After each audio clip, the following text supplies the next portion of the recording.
We're going to continue today looking at the life of the Buddha, and one little bit after another we'll take an event from the life of the Buddha and then offer some reflections on it. We're not so much concerned here with giving a biography or life story, but more just looking at what events in the Buddha's life were deemed to be significant from the Buddha's own perspective, as well as this perspective of the tradition, and to see what the significance those things may have for us. Yesterday we looked at the account of the Buddha's growing up and his life of luxury, or what was seen as luxury at that time, and which today perhaps seems mostly to be fairly simple lifestyle. Then on the first day we looked at the story of the Buddha's birth. And one of the things that's interesting, just to even comparing those two different stories, is to see what a very different tone that they had. That the story of the Buddha's birth is very much accompanied by lots of miracles and lots of extraordinary events. We could say that it's like CGI enhanced, right? So the story of the Buddha's birth is a bit like watching Harry Potter to understand what English public schools are like. There's probably some truth to it, right? There's probably something about it which is how it's like, but obviously probably not a lot that is also not quite exactly literal. Anyway, so moving on today, we have another event, and this other event that we're going to talk about today is the experience of the Bodhisattva's meditation when he was young. And this is a famous event, and it's told by the Buddha out of chronological order. That is to say, he tells it in the context of when he's practicing later in life. So we're not going to do that today. We're going to look at his later practice on subsequent days, but for today we're just going to look at this event as it happened to him when he was a child, or when he was young. It doesn't actually... Anyway, well, let's read the passage as it's in the Pali. So this is the Buddha speaking much later. In fact, there's like a double recall here, because it's the Buddha telling the story about how when he was practicing before he was enlightened, and remembering that when he was practicing before he was enlightened, he was remembering something that happened when he was a child. Okay, so it's like a flashback within a flashback that we've got here. All right. So it occurred to me, I recall sitting in the cool shade of the rose apple tree while my father, the Sakyan, was off working.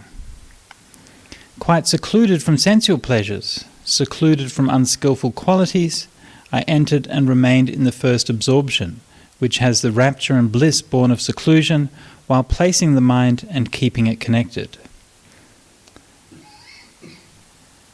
And the Bodhisattva in his reflections went on to think, could that be the path to awakening? Stemming from that memory came the realization that is the path to awakening. Okay, so we'll look further at the context of that in subsequent days, but the basic event here is very simple, and even though it's very brief, but it gives us a little bit of context for understanding the Buddha's early life. So he says that while his father was off working, he sat in the cool shade of the rose apple tree. Now, there's nothing in the account that tells us how old the young Siddhartha was at that point. In I think some of the traditional retellings of this story does give an age, although I'm not sure how seriously we could take that. But I think he's said to be about 10 years old or something like that at the time. Nor does the story tell us anything about what his father was actually doing at the time. According to the traditions, the Buddha's father, Suddhodana, was a king, and he was at that time performing the royal ploughing ceremony, which would have been a fertility festival where the king, as the lord of the lands, would have presided over the tilling of the first soils of the season. And that may be the case. the Buddha's father wasn't a king in the sense that we think of it as a king, but would have been more like a kind of like a head of a landed household. But still may well have been involved in a ceremony of that kind. But the text itself doesn't really say that. It just says he was away working. So we're left to imagine what he might have been doing. And while he's there, Siddhartha just sits under the rose apple tree in the cool shade, and then goes into first jhana.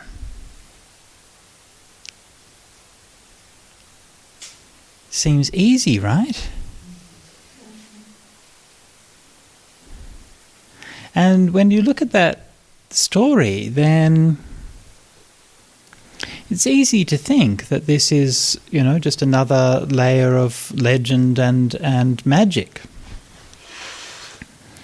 I mean, it's quite believable that a tradition would like to attribute to its founder of its tradition that he was such an amazing person that he was sitting in meditation, deep meditation, even as a child, the kind of profound meditation that even experienced meditators often might find very subtle and very hard to achieve.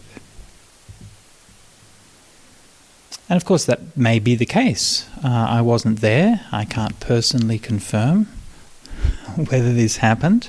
Even if I was there, I still probably wouldn't be able to tell you if he was in first jhana or not.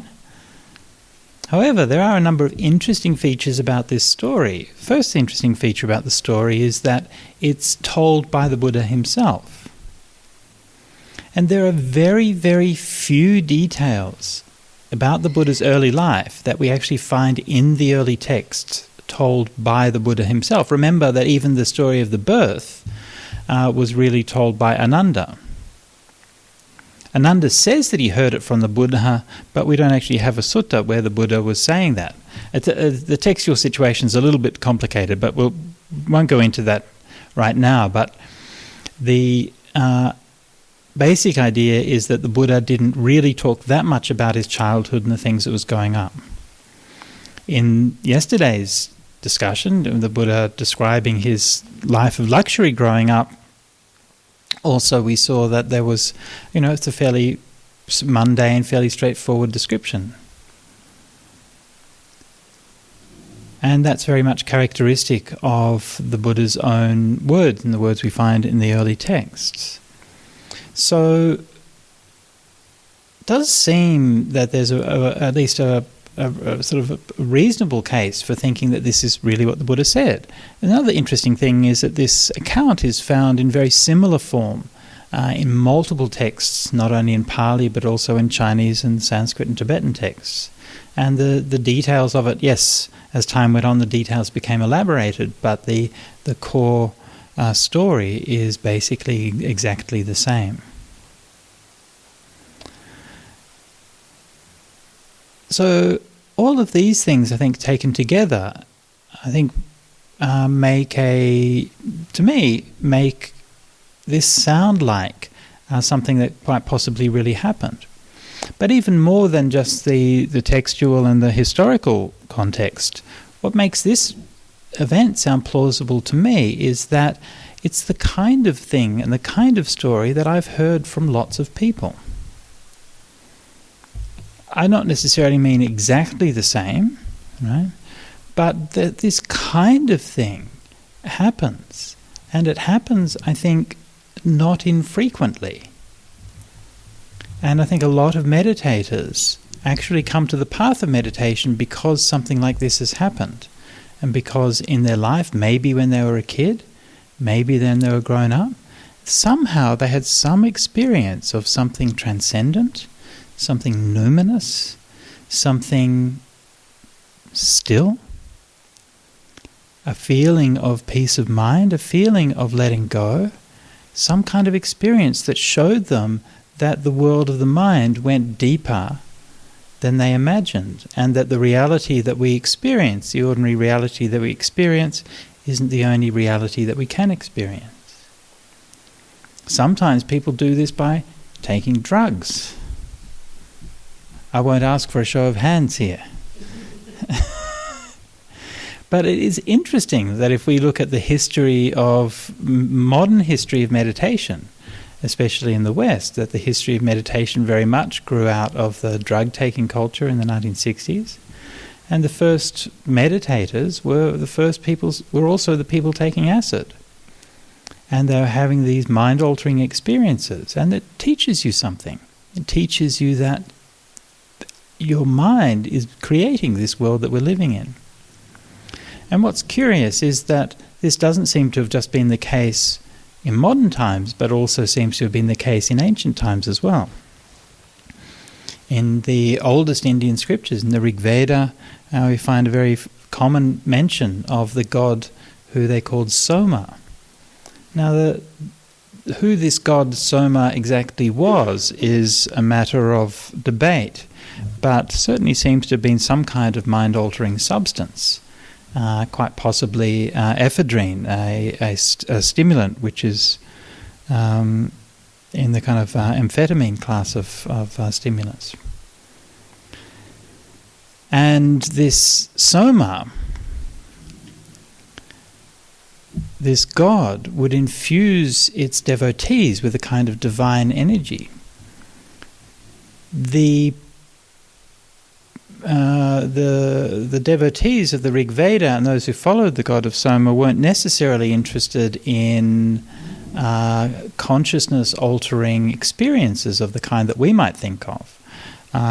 Most of the passages talking about this thing are much more of the thing, let's get stoked and go and have a big fight and kill everybody. And so it seems to have been, like often also in modern times, that these were a stimulant that was used in wartime, and these were kind of like berserkers or something who would take these ephedrine and then go and smash, kill, destroy, and make off with all of the plunder and the booty from the villages that they were raiding. Not necessarily saying that that's the only thing that was used for, but that's certainly part of it. Now, there's an interesting little dimension of this which I discovered some time ago, and somebody may have noticed this before, but I'm not aware of it. But in the Rig Veda, of course, the main god in the Rig Veda is the god Indra. And Indra is a war god, and his cardinal victory, or his cardinal act, is to overcome the serpent or the dragon, Vritra, and thus releasing the waters of the world. Now, the word Indra in the Rig Veda seems to be used mostly or solely as a personal name of this god, Indra. But we also find alongside this the word Indriya. And you may be familiar from Buddhism that the word Indriya is used in the sense of like a spiritual faculty or a spiritual capacity. Huh? And in the traditional explanations of this word, it says that the Indriya is that Indra or Indra in this context means rulership or control, and Indriya means like a controlling faculty, one that can dominate its opposite quality. That's the idea, the explanation in the Pali commentaries. Anyway, it may be explained differently in other traditions. The problem is, though, that the idea that Indra or Indra has a general meaning of rulership or control seems to be somewhat forced, and I don't find any support for that in any early texts. In the Rig Veda, the word Indriya is used in a rather different sense and a very specific one. Almost always, when the word Indriya appears, it's associated with when Indra takes the Soma. So when Indra takes Soma, he manifests his Indriya. So here the Indriya must mean something like the manifest form, or he manifests his true divine nature, right? So Indriya here is like the divine nature of Indra, or the true nature of Indriya. In other words, when Indra is about to go into battle, he takes the soma and he manifests his indriya, his true nature of Indra, and then he goes into battle and overcomes his enemies. And that's interesting because that relates to a rather kind of peculiar ambiguity in the way that the word indriya is used in Pali. And in Pali and in the Buddhist suttas, of course, there are many different terms for this kind of thing, right? So we're talking about like the 5 indriyas are faith, energy, mindfulness, samadhi, and wisdom. And these are qualities that are talked about in many different ways. You have the 5 balas, the 5 powers, you have the 7 awakening factors, and many different kinds of teachings about practice. But of all of those teachings about practice, the teachings on the indriyas are treated in a slightly different way, which is a bit puzzling or a bit unique. For example, after the Buddha's awakening, he hesitates very famously to teach, and he surveys beings and says, well, there are beings with weak faculties and those with strong faculties. And so that word indriya is used in that particular context, not any other term. And I think that relates back to that meaning that's derived from that Vedic sense. So we can think about it in that way, that indriya in this kind of sense means something like your innate potential. Right? So Indra, if you think about Indra as the god, had this innate potential of his nature to manifest as this fierce warrior, and he took the soma to manifest his innate nature.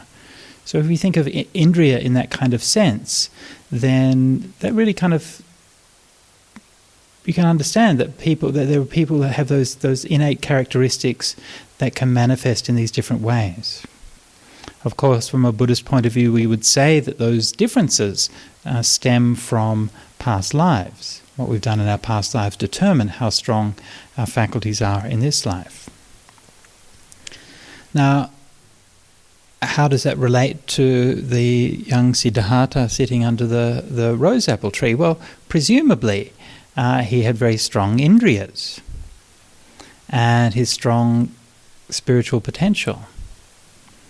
And so when he sat down under the rose apple tree, somehow he was able to let those manifest. And the indriyas were able to manifest without soma, which is lucky, right? One of the things which is lamented in a lot of the early Indian texts is the death of soma. And it's posited that this refers to the fact that when the Indo-European peoples came to India around maybe 2000, 3000 BC, that whatever stimulant that they'd had in the past, they weren't able to get it anymore in their new contexts. And so they had to find something else to access these states of consciousness. And meditation, it seems, was one of the ways that this eventually evolved into. So the young Siddhartha, not knowing anything about this, not knowing anything about meditation, presumably, not knowing anything about spiritual practices, not having any kind of initiation or transmission, not having studied anything or anything at all, just sat under a tree and got into first jhana.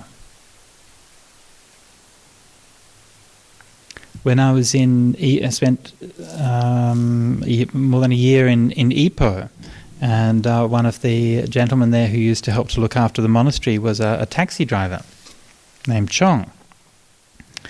And he used to drive this very old, beat-up taxi. And, there was no aircon, there was no speed, the speedo didn't work in it, it was all kind of beat up. And I asked him one day, I said, how do you get a license for this? And he just laughed and said, Bhante, I could get a brand new Mercedes-Benz off the showroom floor and drive it into the taxi certification centre, and there's no way that I'd get a license. But if you pay the right money to the right people, you can get a license for anything. Something to think about if you're catching a taxi in Ipoh. Anyway, so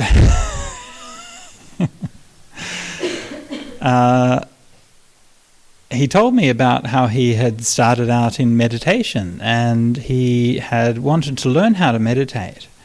And he went to different temples, and in Malaysia most of the temples, well-known ones, are Chinese traditional temples, and they don't really teach meditation there. So he went round and went to place after place and couldn't find anyone to teach him meditation. And eventually he was at one monastery and he just said, "Oh, I've just had it, right? I've just had enough. I'm not going to go running around from place to place anymore." And so I'm just going to do it. I don't know how to meditate. I don't know what I'm doing. I'm just going to do it anyway. And he sat in the hall, the Dhamma hall. And he said, that day it was like really kind of hot, and there's lots of mosquitoes around, and he said they were doing building work in the monastery, so it was really kind of noisy and so on. He said he didn't pay any attention to those kinds of things. He just sat down there, and he said, and what was really interesting to me when I talked to him about it was how much he came alive when he talked about this. And he said, I went inside one la, I went inside. And he was so animated, he's saying, and it was just like, I was watching my breathing, and I went inside one la. And he had obviously some very powerful experience. And he said, all this is gone. I couldn't hear anything. I didn't know anything. And he stayed in that state for an hour or 2 hours and came out. And you could see that even those many years later, that event had made such a powerful impression on his psyche. It's transformative. It changes everything in your mind. But he'd spent the next 20 or 30 years trying to get back to that. And then he learnt meditation and gone to different teachers and practiced and all of these things, and he never found his way back. So this was one story, and I've heard other stories from other people. Another one story, a friend of mine is a monk, and he said long before he was a monk, he was he thinks he first went into samadhi when he was driving a car, and he drove his car off the side of the road. Miccha sati, wrong mindfulness. But he was just driving late at night, and he'd just been with all his friends and had just been feeling like really happy and really at peace to just meet his friends and just have that really nice time with them, and just driving a long drive home through desert roads and just feeling very, very peaceful. And then just this kind of light came, and he just sort of went into this light and woke up, his car was off the side of the road. Strange, right? Strange, but I think it happens. I mean, it's difficult to say when these things are happening. It's difficult to really say what's going on, and especially when it's a memory from many years ago. But here we see that the Buddha's doing the same thing. It's obviously this event. It caused this powerful impression, which maybe he hadn't really thought about afterwards. And you can imagine, like being a kid, something like that happens. I mean, when you're a kid, amazing things happen all the time, right? And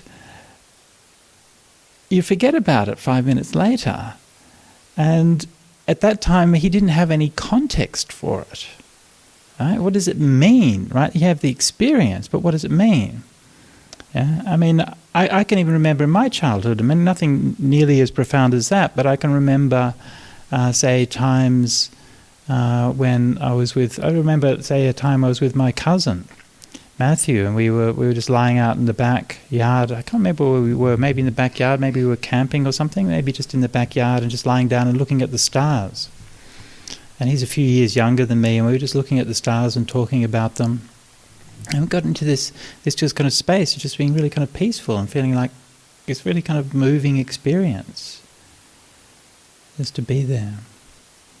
And again, all these years later, I can remember.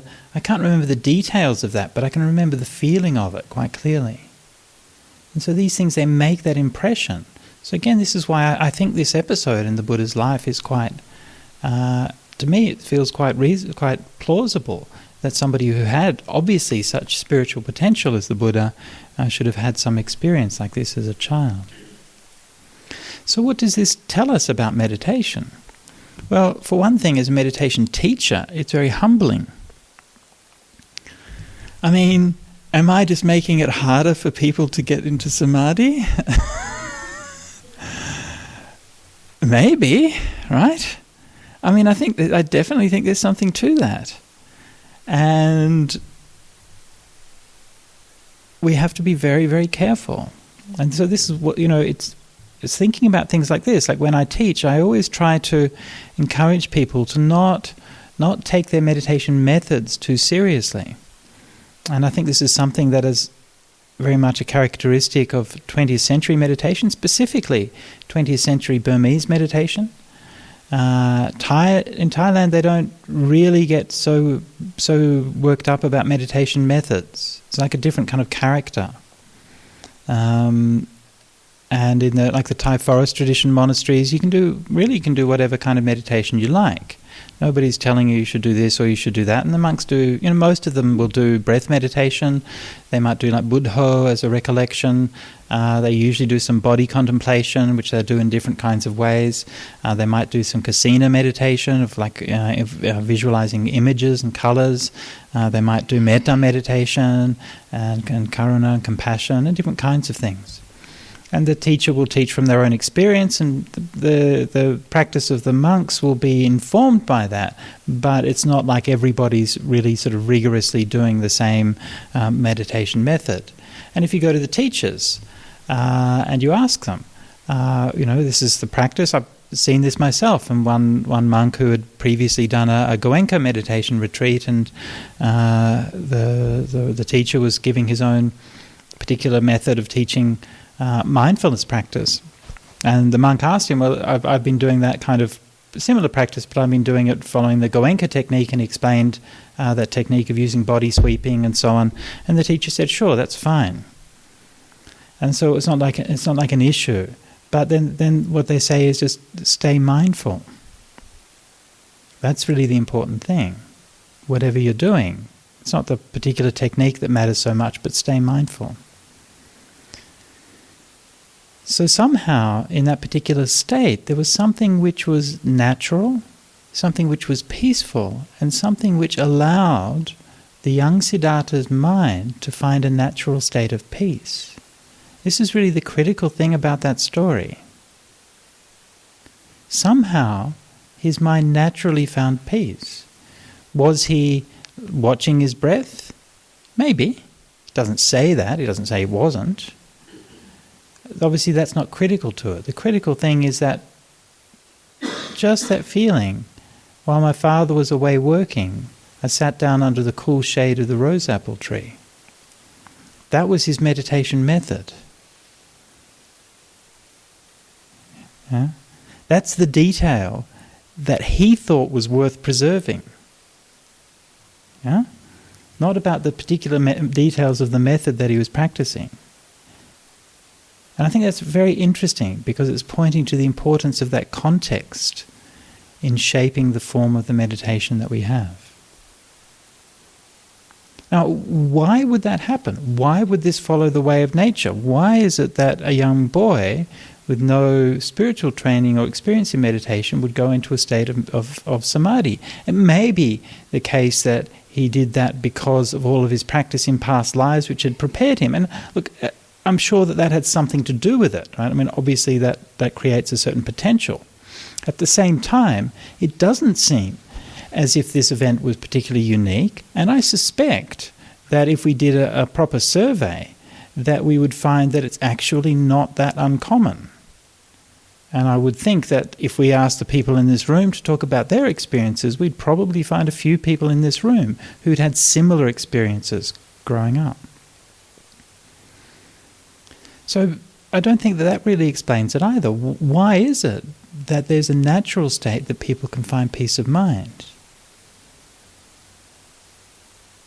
A number of years ago when I was in Perth, in Bodhinyana, we were talking about meditation. There was a can't remember his name now, but one of the local Aboriginal elders would come to the monastery, and we used to do like community support for their community, and he came, and he was a really lovely guy actually, and had a lot of really nice stories to tell.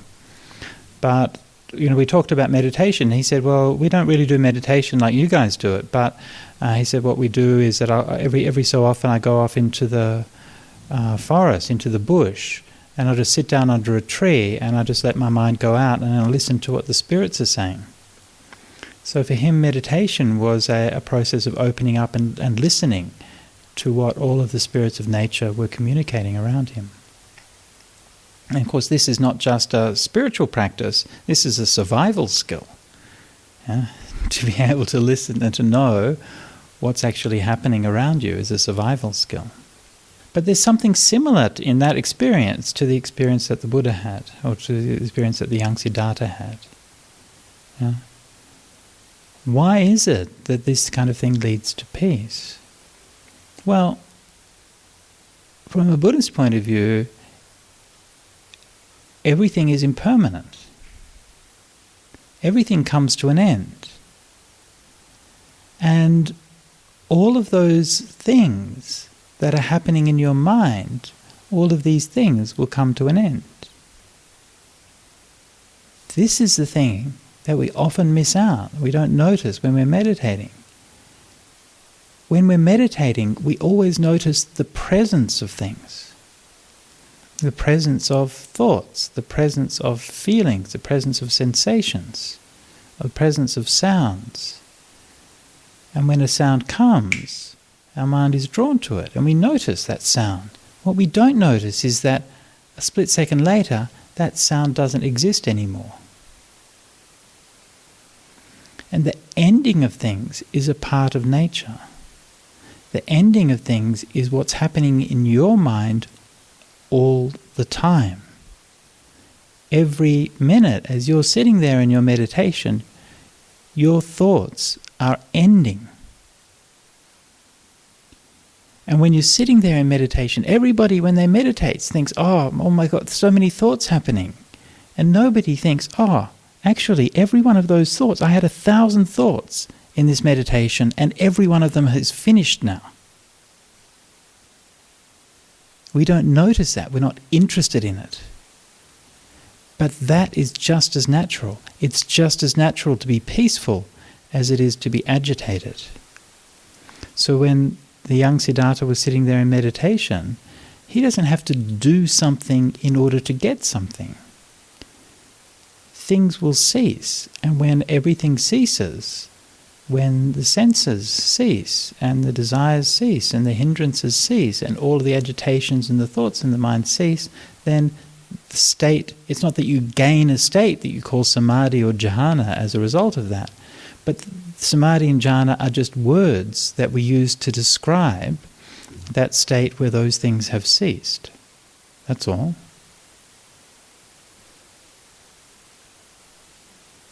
And these are not things, right? States of samadhi are not things.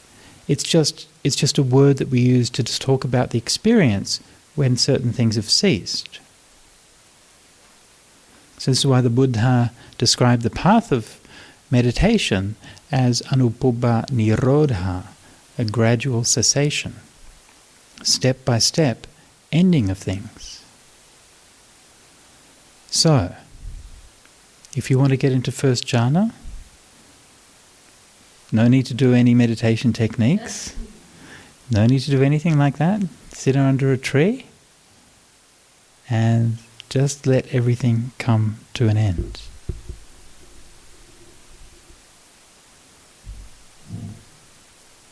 Any questions? Klaus? Buddha has reported that he has had 2 teachers. With the first one, Can I leave that until another day? Because we're going to be talking about that in the next couple of days. there's only one point I would like to ask you. With the first one, he achieves the third. I know what you're going to be saying, and can we leave that for the next few days? Okay. Yeah? I don't want to not answer that. I do want to answer that, but I want to answer that in a certain context, if that's okay. Yeah, and if I don't answer your question properly at that time, then please ask me again. All right?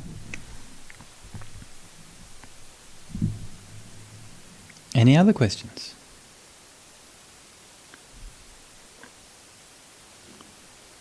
Yeah. Okay.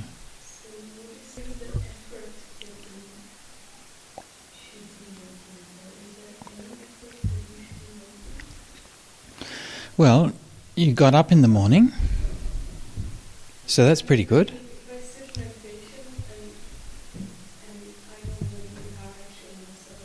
Yeah.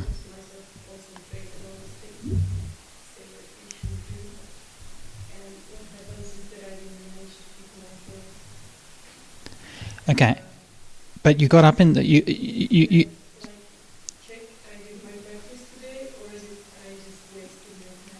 Yeah. But you got up in the morning, right? So that's good, right?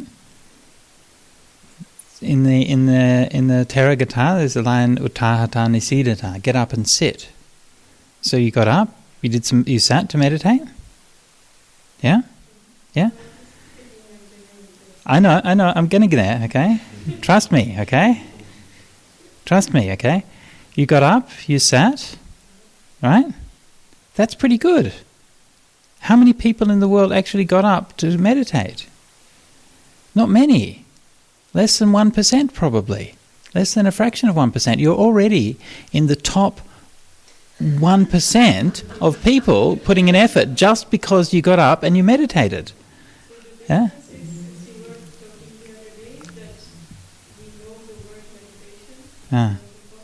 Yeah.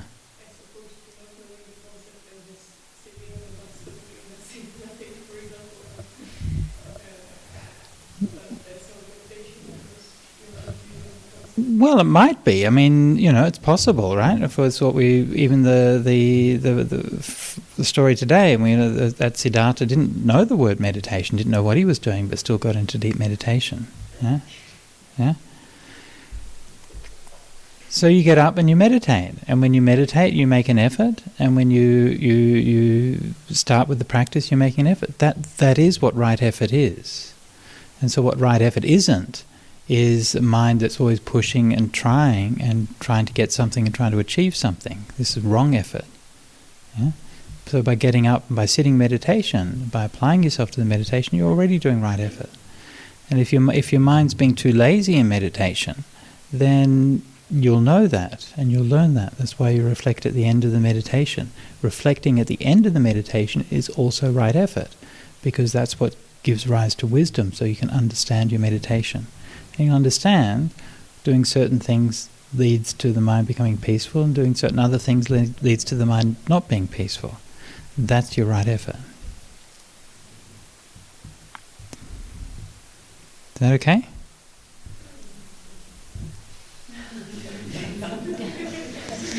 Don't, if you read Tenzin Palmo in Cave in the Snow, anyone know Tenzin Palmo here? Yeah, very wonderful nun, and she spent how many years in the cave in the snow? 20 years, was it? 12 years. Only 12 years. Oh. And she had this kind of meditation box, and she'd sit in this meditation box and just meditate all day, every day. And then at the end of it, and someone was asked, what is there anything that you regret, or anything that you think that you could have done? And her answer was that she thinks she probably didn't try hard enough. So that mind that thinks that actually I should be doing something more, that mind is not going to go away, right? And you might get up and you might do twice as much meditation, and you might try twice as hard in meditation, and you'll still have that feeling that you should be trying harder. So the point is not that you don't have an effort in your meditation. The point is that your effort is led by wisdom, and not by just a mind that's compulsively wanting to do more because you haven't got there yet. Yeah? And it's more challenging to let the mind find its own way because then you have that wisdom of observing how things actually work. I'll give you another example from my own experience when I was in Thailand. I stayed a while at a very small, very simple forest monastery in near Waringchan Ra, and the abbot there was a monk called Lumpur Hom, and he was very, very lovely older monk. And there's a couple of other old guys who were there. They were like in their 70s, and they'd ordained late in life, and just rice farmers who were just taking the opportunity to do some practice as they when they're too old to farm. In fact, even though they thought they were too old to farm, one of them, their family still came and begged them to come and work on the rice paddies, even though he was like 75, and he's like, come on, give me a break. Anyway, so one time there was a fire out the back of the monastery, and not like this, these fires in Thailand are not really dangerous like the fires in Australia, but still. And it was a grassy area out the back, and there were some places where there's like these kind of tall patches of grass, like bamboo and stuff. And this fire was going through, so we had some brooms and things like that for putting the fire out, and we went out to go and put it out. And the fire was sort of burning through this big patch of tall grass at the back, and there's been a big flames leaping up and so on. And I thought, wow, that looks really dangerous. We should, do what we can to put it out. So I sort of rushed in and started trying to put it out, and all the old guys were just standing around, just doing nothing. And I'm like, come on, get us to do something. I was rushing. And they just said, just cool it, will you? And they just waited, and you waited for a few minutes, and the fire burnt through that patch of brush and came to a very bit where the grass was very low, just a few inches high, and then just went in there and put it out. Yeah? So that's right effort. Yeah? It was based on wisdom. Yeah? I thought right effort was jumping in there and working as hard as I could, but I was wrong. Right effort was waiting and watching and knowing the right time to do just a little bit of effort.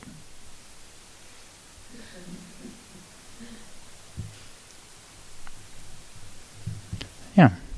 This mind getting peaceful naturally leads to cessation. Yes, the mind getting peaceful is cessation. Yeah. Yep. So you just need to let your mind burn. Right. Sometimes that's all you can do, right? As long as you're not doing anything harmful. Yeah.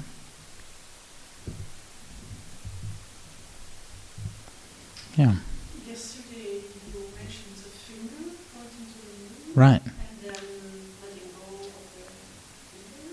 But also, I heard something about how necessary the finger is. But I was thinking of the rosetta tree.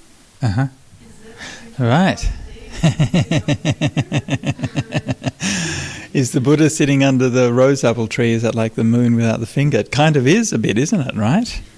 I mean, and I guess that's perhaps the one of the special qualities of the Buddha. Like the rising of right view is said to have two factors: is the internal reflection, yoniso manasikara, and the voice of another, parato gohosa. And for most of us, that's true. But of course, the Buddha realized for himself. And I think that's, again, to me, that's a kind of a realistic thing, right? That there's usually in most fields, there's somebody who's a pioneer who actually realizes things for the first time, and then everyone else follows and learns from them. So I guess in that case, yeah, there was a moon. He found the moon by himself without the finger. Yeah.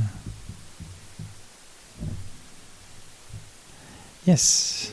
Yesterday you mentioned that Anapanasati Sutta, the text says mindfully breathing in, mindfully breathing out. Right. So this morning you discussed the factors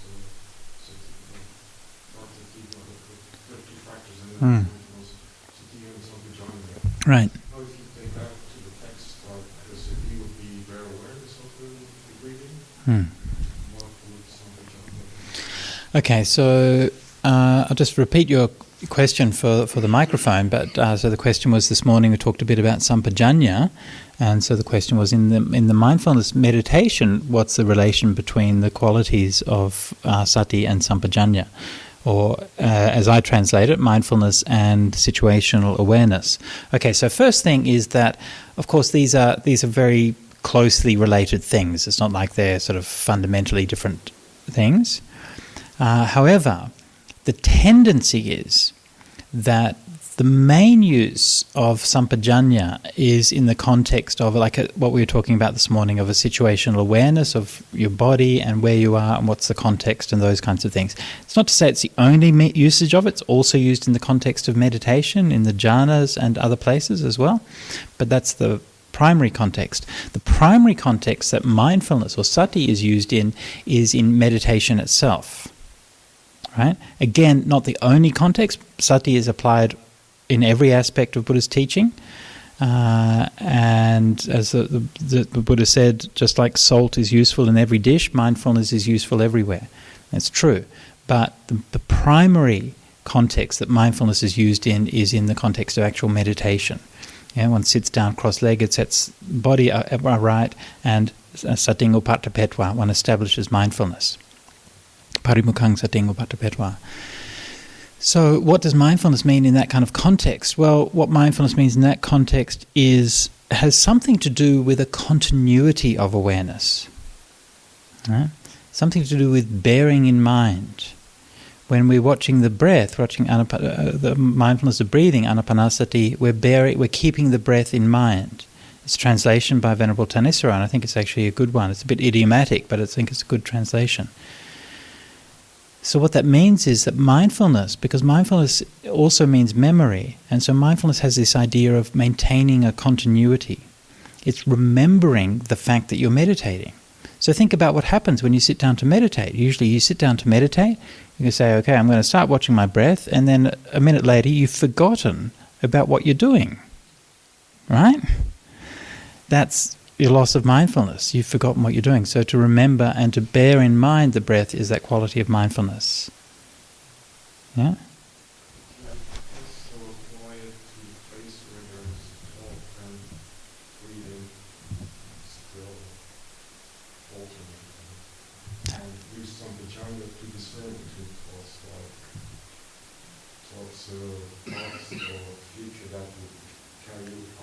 Right. Yeah. Yep.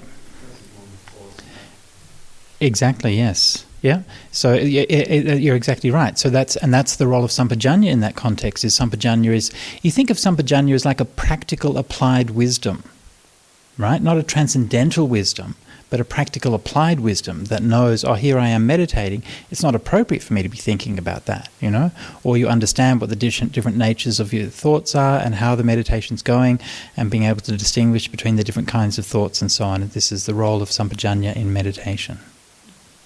Yeah. All right. Class. Yeah. Yep.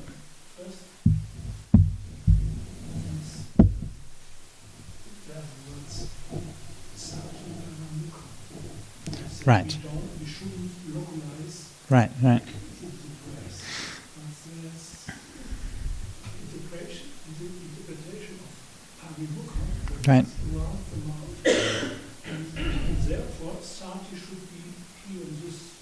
Right. Right. So could you say something to that? That point, and the other point is you have said the use of the word object. Right. It's not the same as Buddha used Dhamma. Right. Yeah. You didn't explain which use Buddha has had. Oh, okay, sure. So could you explain this? Okay, sure. Okay, so first one, parimukha. So in the standard phrase for beginning meditation, it says, Ida bhikkhave bhikkhu aranyagato varukamulagato. So here a bhikkhu who's gone to the forest or the root of a tree, sits down cross-legged, sets their body upright, and establishes mindfulness parimukhang. and then it goes on to talk about the meditation. And this word parimukkhang is a little bit obscure, and it's not entirely clear what it means. The word mukha, pari is a prefix, which means sort of around or full or through or something like that. And mukha it means mouth, but also face, but also entrance, but also basis, but also... anyway, it's got a bunch of different meanings, so it's not entirely clear exactly what it means. In an ordinary language setting, in the Pali texts anyway, the only usage of parimukkhang apart from this passage is in a Vinaya passage where the monks were growing beards around their mouth. Okay? So this is obviously has a literal sense, right? So in that case, obviously, it does mean literally around your mouth. But whether that means the same thing as in the meditation context, of course, is another matter. And this is something which has been in the quite early on, from the Abhidhamma Vibhanga. So we're talking, not very long after the Buddha, maybe a couple of 100 years, depending on the date of that particular passage, maybe a bit longer, but certainly not very long after the Buddha. Parimukkhang is defined as being, what does it say? Aganasaka or something like that, so at the tip of the nose. So they were taking parimukha to mean like a physical location at the tip of the nose, and that's often a recommendation which is still found today. And since it was found in quite an early text, it certainly shouldn't be dismissed lightly. However, one of the problems with that interpretation is that the phrase parimukkhang is not just used in the context of breath meditation. Right? It's used as a general precursor to any kind of meditation. So it might be just abandoning the hindrances, or it might be, in fact, that's probably the most common occurrence that it's in, is not actually preceding breath meditation as such, but preceding abandoning the hindrances. It also comes before, say, doing Brahma Viharas. So the idea that it specifically means a physical location at which you're observing the breath seems to be at odds with the way that it's treated in the suttas. So then it's a bit obscure and people have different interpretations. I don't think that there's a certain answer to that, and it's certainly possible that it does have a physical or spatial meaning. But I tend to think that in Pali you have a common kind of idiom where words are repeated in a phrase, but they basically have the same meaning. So you have a word like, say, sadhangadi mucchati, for example, like a phrase sadhangadi mucchati means to decide upon one's faith. It really just means to have faith, but you sort of repeat two words that have basically the same kind of meaning. And I suspect that that's what's happening here, that it's an idiom that essentially means to establish mindfulness, and that parimukkhang is really just reinforcing. There's a meaning of in one of the Sanskrit texts has the reading pratimukkhang at that point, and pratimukkhang has an attested sense in Sanskrit of presence. So perhaps the real meaning of it is actually sort of establishes like a presence of mindfulness, which would just mean to be mindful, really. So I tend to one of the sorry if I'm going on too long with these technical explanations. Please feel free to just watch your breath if this is all too boring for you. But one of the principles that I use in interpreting, especially I use in translation, is what I call the principle of least meaning. And principle of least meaning is probably the most powerful and useful guideline that I had for doing my translations. And what the principle of meaning says is that we usually tend to overinterpret things. We tend to assign too much meaning to things, and that's especially true when it comes to ancient sacred texts. The text is just there. It says what it says. Poor little text, right? It's poor little sutta, and all it says is parimukkhang satingo patapetwa. It's 3 little words, and yet so much commentary and discussion and so on. And the tendency is to overburden the text with meaning and interpretation and to read too much into it. And when you read that it means establishing mindfulness in a specific physical location, then you're reading quite a lot of meaning into it, because that meaning isn't attested anywhere else in the suttas. Right? So you're saying that that word contains a specific and quite important meaning. Right? If that's what it means, it has a real impact on people's lives and the way they approach meditation. And so we're creating that sense of meaning. And so that's the kind of thing which I would say, well, let's recognize that we tend to overinterpret things. So we interpret in the way that has the least meaning. So in this case, the least meaning means, well, it's basically a synonym of another word which is already in that phrase, so that whether that word is there or not doesn't really change the meaning of the sentence very much. So that's the kind of the principle that I try to use when interpreting these things. Is that how the traditions also start? Because in some traditions there's a lot of emphasis on that particular. Absolutely, yeah. So in that tradition, it's very important that you really focus here. Right, exactly, yeah. So that's how the different traditions. Right, and often you find that because some of these points will be interpreted differently in different places or by different teachers, so then you'll end up with sometimes the different practices and so on because of that. Yeah. Sorry, remind me what your second question was? Oh, the aramana, right? Yeah. So the basic meaning of aramana is support, and in the suttas, it's always used in that sense. So you have a phrase like, say, aramanang, vosaga ramanang karitva labati samadhing labati chittase kaggatang. Relying on or supported by letting go, one gains samadhi, one gains one-pointedness of mind. So in that kind of sense, it doesn't mean with letting go as the object, but it just means letting go as what supports your mind to find peace. So that's the way that aramana is used in the early suttas. As far as I know, I don't think that there are any exceptions to that. Like, I don't think that there's anywhere where it's used in the sense of an object. So in the later suttas, they have the idea of Dhamma aramana, and that phrase you don't find in the suttas. I think it first occurs in the Abhidhamma, but I'd have to check up. I haven't studied the history of it. But it certainly was a very common usage in the Visuddhimagga period. Could we find it with the 5,006 senses? No. I don't think so, no. Yeah. Yep. Okay, we should probably finish up there. Let's finish by doing the closing chanting.